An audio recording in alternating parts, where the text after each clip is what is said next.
IBPS PO क्या होता है, हम ये टेस्ट क्यों लिखें, ऑल ओवर इंडिया में कितनी सारी वैकेंसीज है, मैं एलिजिबल हूं क्या वो टेस्ट लिखने के लिए, और साल में कौन कौन से टाइम पे वो एग्जाम होते रहता है। आज हम लोग ये सारे सवालों के जवाब ढूंढेंगे हमारे इस वीडियो में। हमें अभी तक फॉलो नहीं किया है तो जरूर फॉलो कीजिएगा। तो लेट्स स्टार्ट द वीडियो। नमस्कार दोस्तों, स्टडी ब्रेक एकेडमी में आपका स्वागत है। मेरा नाम है दीपांजन भौमिक। तो आइए देखते हैं, सबसे पहले आईबीपीएस के बारे में जानकारी ले लेते हैं कि आईबीपीएस होता क्या है। आईबीपीएस मतलब institute of banking personal selection. ये एक बॉडी है जो बहुत सारे एग्जाम्स कंडक्ट कराती है, जैसे आईबीपीएस पीओ हो गया, आईबीपीएस क्लर्क हो गया, या फिर आईबीपीएस आरआरबी हो गया रीजनल रूरल बैंक्स के लिए, या फिर आईबीपीएस एसओ हो गया स्पेशलिस्ट ऑफिसर्स के लिए। ये सारे एग्जाम्स कंडक्ट कराती है आईबीपीएस। उसके under IBPS PO will be the exam which is conducted specifically for probationary officer। अब probationary officers कौन होते हैं? probationary officers वो होते हैं जो किसी भी एक बैंक के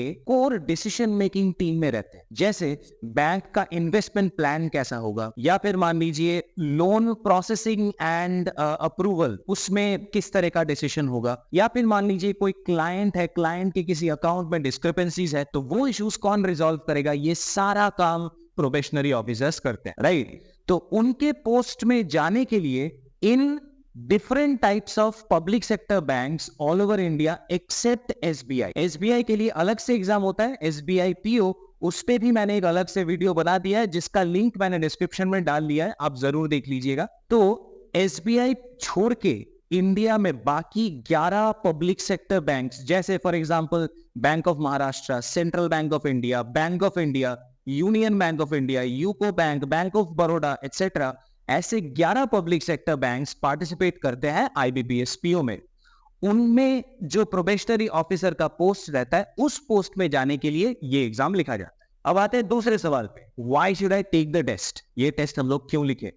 सबसे पहली बात, जितने सारे भी पब्लिक सेक्टर बैंक्स हैं, एसबीआई छोड़ के जितने सारे भी 11 पब्लिक सेक्टर बैंक्स हैं, उनके कोर डिसीजन मेकिंग टीम में आपको जाने का एक मौका मिलेगा। That's a huge opportunity. Second बात है, अगर हम लोग सैलरी की बात करें तो आईबीपीएस पीओ का जो बेसिक सैलरी होता है वो होता है महीने का 36,000 रुपए, 36,000 रुपीज। अब उसके साथ generally BA, HRA, medical allowances, travel allowances, ये सारे ऐड होके आपको महीने में total 52 to 55,000 rupees in hand salary मिलेगा। That's a handsome salary, right. जो थर्ड मोस्ट इंपॉर्टेंट पॉइंट है वो है perks of getting into a public sector bank, जैसे dearness allowance, house rent allowance, travelling allowance, medical insurance, not only for you, for your entire family, holiday, right, for you and your entire family, holidays all through out the country, ये सारे के सारे और भी बहुत कुछ, ये सारा आपको मिलता है पब्लिक सेक्टर बैंक्स के पर्क्स के हिसाब से, राइट। अब आते हैं तीसरे क्वेश्चन पे वैकेंसीज कितनी सारी है ऑल ओवर इंडिया। इन 2024 अभी तक आईबीपीएस पीओ ने जो रिलीज किया है नोटिफिकेशन, उस पे वैकेंसीज थे 3049, which will be divided into different sectors according to your reservations, general, SC, ST, OBC, PWD, ex-servicemen, etc. उन सब में डिवाइड करके 3049 वैकेंसीज है। अब आते हैं चौथे क्वेश्चन पे, am I eligible to take the test? क्या क्या चाहिए एलिजिबल होने के लिए? सबसे पहली बात, आपको ग्रेजुएट होना पड़ेगा एक यूजीसी एफिलिएटेड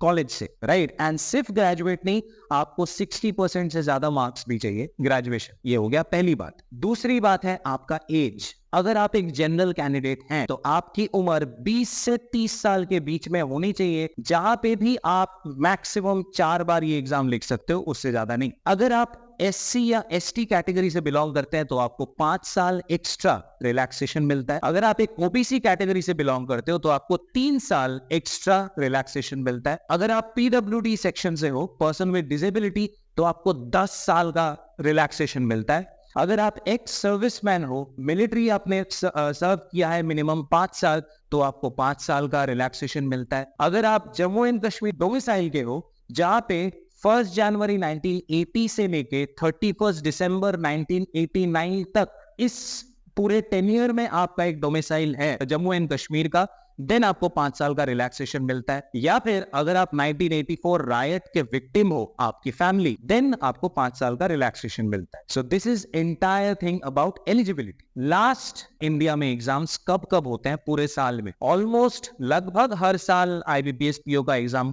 कंडक्ट होता है। मोस्टली आपको जुलाई के महीने में उनका नोटिफिकेशन मिलेगा। एक महीने के अंदर आपको फॉर्म फिलअप कर लेना है। जनरली पूरा का पूरा जो उनका प्रोसेस है वो 3 हिस्सों में डिवाइड होता है। पहला टेस्ट होता है प्रीलिम्स, दूसरा होता है मेंस, तीसरा होता है interview, right, interview and GD. तो सबसे पहला जो प्रीलिम्स है वो हो जाएगा आपका अक्टूबर के महीने में। अगर आपने उसमें क्वालिफाई कर लिया तो आप पहुंच जाओगे मेंस में। मेंस जो हो जाएगा नवंबर के महीने में। अगर आपने मेंस में भी क्वालिफाई कर लिया तो आप चले जाओगे इंटरव्यूज के लिए, जो जनरली दिसंबर जनवरी तक खत्म हो जाता है। देन फाइनली आपको फरवरी तक रिजल्ट मिल जाता है, जहां पे वो लोग स्कोर को डिवाइड करते हैं।